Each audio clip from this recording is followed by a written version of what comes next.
Hi viewers, welcome to our channel. ప్రస్తుతం మనతో పాటు దాము బాలాజీ గారు సీనియర్ జర్నలిస్ట్ ఉన్నారు. వారితో ఒకసారి మాట్లాడదాం. సార్ నమస్కారం సార్. సార్, టీవీ యాంకర్ స్వేచ్ఛ వాళ్ళ ఇంట్లోనే సూసైడ్ చేసుకొని చనిపోయారు సార్. ఇది ఇప్పుడు మీడియా రంగంలో మొత్తం కూడా విషయాలను నెలకొనడం చూస్తున్నాం. అసలు ఏం జరిగింది, ఎందుకు ఈ విధంగా సూసైడ్ చేసుకుంది, వాళ్ళ ఫాదర్ ఏమో వేరే ఆరోపణలు అయితే చేస్తున్నారు. మరి దీనికి సంబంధించి ఎటువంటి ఇన్ఫర్మేషన్స్?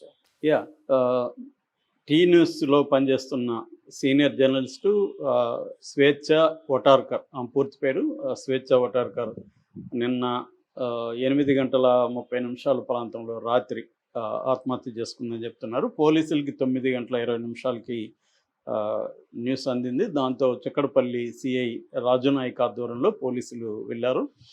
ఇది వచ్చి ఆర్టీసీ క్రాస్ రోడ్స్ దగ్గర జవహర్ నగర్లో ఉండే షాలం లతా నిలయంలో పెంట్ హౌస్లో ఈ అమ్మాయి ఉంటుంది. సో తను బెడ్ మీద నిలబడి ఫ్యాన్కి ఊరేసుకుని చనిపోయినట్టుగా ఉంది. సో ఆ పిక్చర్ కూడా వైరల్ అవుతుంది సోషల్ మీడియాలో. సో ఇందులో ఇప్పుడు ఏంటంటే తను గత 18 ఏళ్ళుగా జర్నలిజంలోనే ఉంటుంది. తను BA అయిన తర్వాత ఉస్మానియా యూనివర్సిటీలో జర్నలిజం చేసిందని చెప్తున్నారు. దాని తర్వాత మహా టీవీ నుంచి స్టార్ట్ అయ్యి HM TV, TV9, V6, present tea న్యూస్లో యాంకర్గాను పనిచేస్తుంది. దాంతోపాటు నమస్తే తెలంగాణలో ఎడిట్ పేజీలో ఆర్టికల్స్ రాస్తుంది. తర్వాత తను ఇటు జర్నలిస్ట్ అసోసియేషన్లో కూడా చాలా స్ట్రాంగ్గా ఉందని చెప్తున్నారు. జాయింట్ సెక్రటరీగా విమెన్ జర్నలిస్ట్ అసోసియేషన్లో, అట్లాగే హౌసింగ్ సొసైటీ, జర్నలిస్ట్ హౌసింగ్ సొసైటీలో కూడా EC మెంబర్గా ఉన్నారు, ఎగ్జిక్యూటివ్ కమిటీ మెంబర్గా ఉంటున్నారు. అట్లాగే తెలంగాణ ఉద్యమంలో కూడా ఆమె యాక్టివ్గా పాల్గొన్నారు. సో ఇంకొకటి ఏంటంటే అన్నిటికంటే ఇంపార్టెంట్, వాళ్ళ అమ్మ నాన్న ఇద్దరు కూడా ఉద్యమకారులు. తెలంగాణ ఉద్యమంలో కావచ్చు, లెఫ్ట్ కార్మిక ఉద్యమాల్లో కావచ్చు వాళ్ళు చురుగ్గా పనిచేశారు. వీళ్ళ నాన్న శంకర్, ఆయన తెలంగాణ శంకర్ అని పిలుస్తారు. ఆయన ఇంతకుముందు ఉమ్మడి ఆంధ్రప్రదేశ్లో PDSU, Progressive Democratic Student Union, PDSUకి స్టేట్ ప్రెసిడెంట్గా పనిచేశాడు. తర్వాత వాళ్ళ అమ్మ చైతన్య మహిళా సమైక్య, శ్రీదేవి ఆమె పేరు, ఆమె చైతన్య మహిళా సమైక్యలో చాలా యాక్టివ్గా పనిచేస్తారని చెప్తున్నారు. సో బీడీ కార్మికులు, ఇలాంటి అసంఘటిత కార్మిక రంగంలో కూడా వాళ్ళిద్దరూ పనిచేస్తారు. బాగా తెలంగాణ ఉద్యమంలో యాక్టివ్గా ఉన్నారు కాబట్టి తెలంగాణ ప్రజల్లో విస్తృత సంబంధాలు ఉన్న కుటుంబం.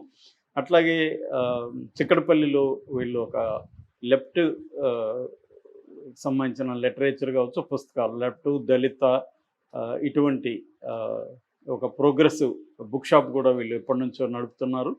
సో ఈ అమ్మాయి కూడా చాలా డైనమిక్, చురుకు, పేరుకు తగినట్టు స్వేచ్ఛగా ఉండడం ఉంది. అలాగే ఈ అమ్మాయి చాలా సున్నితమైన పోయిటరీ కూడా రాసిందని చెప్తున్నారు. మట్టిపూల గాలి అనే ఒక సంకలనం కూడా 2 ఏళ్లకు ముందు తీసుకొచ్చారు.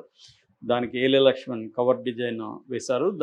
దాని ముందు మాట ప్రముఖ కవి సీతారాం రాశారు. దాంట్లో ఆ కవిత్వం మనం చూస్తే, నేను కూడా చూశాను కొన్ని కవితలు, ఆ కవిత్వంలోనే ఈమె కొంత దుఃఖం కనిపిస్తుంది. ఆయన కూడా బ్లర్బులో కూడా రాశాడు, దుఃఖపు దుప్పటి, రక్తపు ముసురు, కన్నీటి పూలు. ఈమె కవిత్వం ఉద్వేగ ప్రధానంగా ఉంటుంది, సంవేదనలు ప్రచండం అని రాశాడు. అట్లాగే గాయపు రంగులు, ఉద్వేగపడుతున్న కంటి అలా, ఇలాంటి కాన్సెప్ట్లు ఆ అమ్మాయి కవిత్వంలో ఉందని సీతారాం కూడా రాశారు.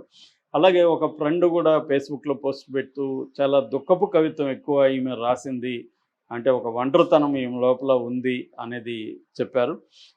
అట్లాగే ఈమె కూడా చెప్పుకుంటూ సారంగాలో చాలా పోయం, సారంగ్ అనే వెబ్ మ్యాగజైన్ ఉంది, అప్సర్ నడుపుతారైన, అప్సర్ కల్పన రెంటాల. సో దాంట్లో కూడా ఈమె చాలా కవితలు రాసింది. తన గురించి కూడా చెప్పుకునింది. తన 8వ క్లాసులోనే పోయిమ్స్ రాశానని చెప్పుకునింది.